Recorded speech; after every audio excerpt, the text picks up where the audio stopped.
Este primer módulo lleva como título Teoría y práctica del razonamiento forense. Y quiero explicar mi idea respecto de las palabras que acabo de pronunciar y que he utilizado para titular el módulo. Una cosa es la teoría, o sea, adquirir conocimientos generales que se van a aplicar eventualmente a los casos que se presenten. Y otra cosa es la práctica. La práctica es justamente el ejercicio de las habilidades, en el caso forense, de las habilidades que se van a utilizar por parte del fiscal, por parte del defensor, por parte del juez, en su caso por parte del querellante. O sea, una cosa es el conocimiento puro y otra cosa es la práctica. La praxis es fundamental para llevar adelante las respectivas misiones y procurar hacerlo con éxito. Y en cuanto al razonamiento, es fundamental porque todos quienes intervenimos en algún proceso tenemos necesidad de conocer cuál fue la razón por la cual se dijo tal cosa o se resolvió tal otra. Y esas razones que utilizan las partes y utilizan el juez tienen que ser entendibles por todos. Entonces, un requisito fundamental es la claridad y el uso correcto del lenguaje. También puse la palabra oratoria, pero la palabra oratoria en el sentido que acabo de expresar, o sea, en el sentido de inteligencia de los conceptos, expresión correcta de ellos, no tanto la oratoria en el sentido de una actuación de un actor en el teatro, sino que cada una de las partes se exprese en los procedimientos orales de manera tal que todos los podamos entender. Quiero referirme rápidamente a los antecedentes del debido proceso penal. Como todos sabemos, nuestra Constitución argentina lo garantiza y los antecedentes de la Constitución se reflejan no tanto en el derecho continental europeo del cual provenimos, sino del derecho norteamericano. Porque, como todos sabemos, nuestra Constitución ha tomado las pautas de la Constitución norteamericana. Y ahí se entiende por el debido proceso penal, y se refleja obviamente en otros ámbitos, que toda persona debe tener garantizada su posibilidad de defensa de una acusación. Fundamentalmente entonces, toda persona puede defenderse de una acusación, tiene que tener garantizada la posibilidad de defenderse. Pero antes tiene que haber una acusación. ¿Y a dónde se tiene que defender? ¿En qué momento y ante quién? Ante un tribunal de justicia. Tiene que tener la posibilidad de ofrecer pruebas y de obtener una sentencia que constituya una derivación razonada de los hechos probados y del derecho aplicable al caso. No me voy a detener porque sería demasiado extenso. Reflejar esto que acabo de decir y que tiene la Constitución norteamericana y por derivación la Argentina, cuando aparecen procedimientos donde la explicación de por qué se ha resuelto de tal manera resulta un poco compleja. Estoy pensando en los juicios por jurado. Pero todo este procedimiento tiene que tener formas previamente establecidas por la ley. Y para eso están en nuestros ámbitos los códigos procesales penales. ¿Cuáles son los caracteres que debe tener el procedimiento penal en general? Moderno, obviamente. Primero, la oralidad. Recién decía yo que las personas que intervienen en un juicio tienen que expresarse oralmente. Así lo determinan los procedimientos adversariales modernos, argentinos y latinoamericanos, salvo en algunas jurisdicciones donde todavía no se ha llegado a estandarizar el hecho de que el juicio sea oral, pero prácticamente quedan muy pocas. Otro carácter es la publicidad, o sea, es fundamental que el ciudadano, la sociedad, conozca por qué se ha llevado a cabo el juicio, de qué manera se ha llevado a cabo y cuál es la razón por la cual se absolvió o se condenó a la persona que ha sido juzgada.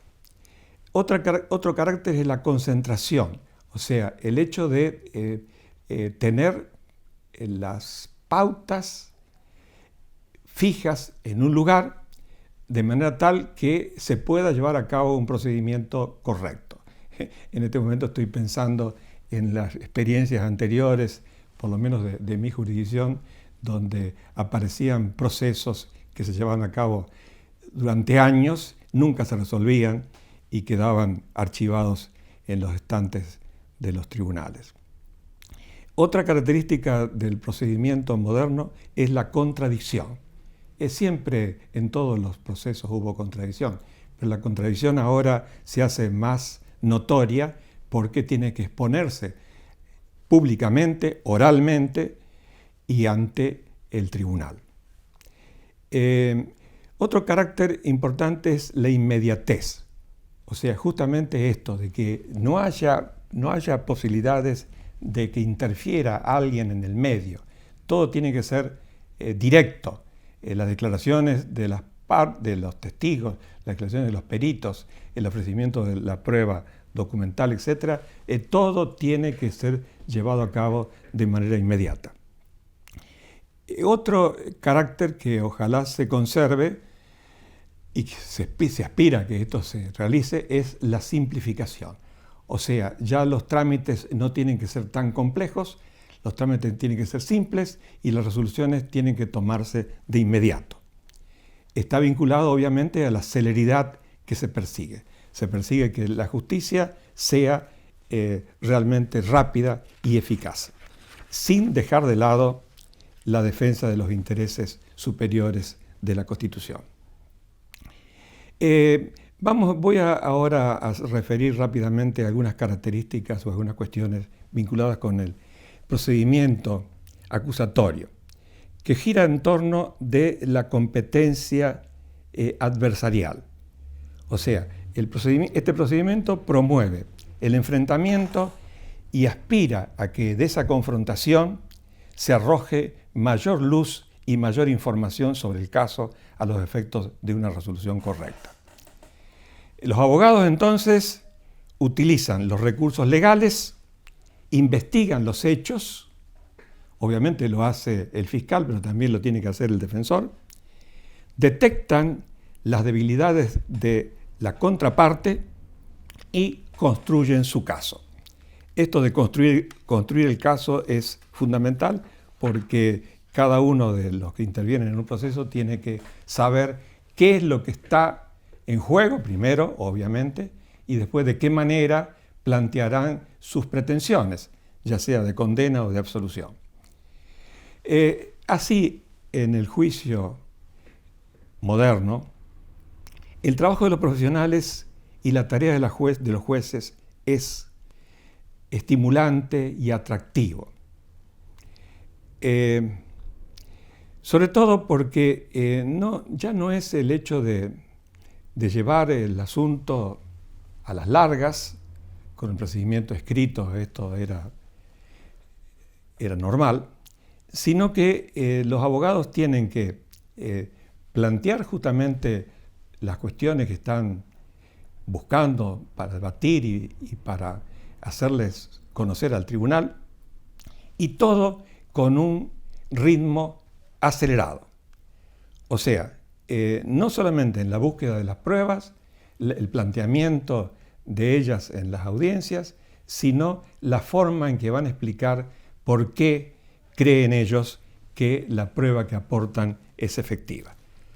He apuntado acá una cuestión que es notoria, que es que las pruebas no hablan por sí solas, sino a través de los litigantes. O sea, son los litigantes los que tienen que explicar qué es lo que pretenden con lo que están ofreciendo y planteando al tribunal.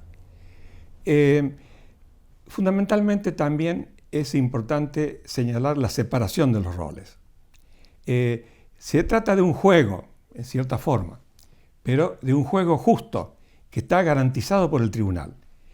Cada parte tiene que aportar la información que ha conseguido y estar atento a lo que la otra parte ha, en su caso, decidido omitir.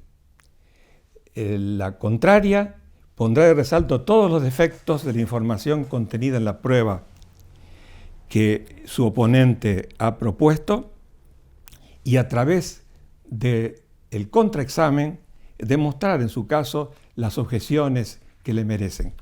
Todo llevado luego al alegato final, donde cada parte planteará sus posturas y sobre todo la postura esencial y el petitorio correspondiente. Entonces, el juicio, el procedimiento en general, se basa fundamentalmente en que la parte acusadora y en la defensa tengan resuelto ya, mentalmente por lo menos, cuál es la teoría del caso que van a sostener.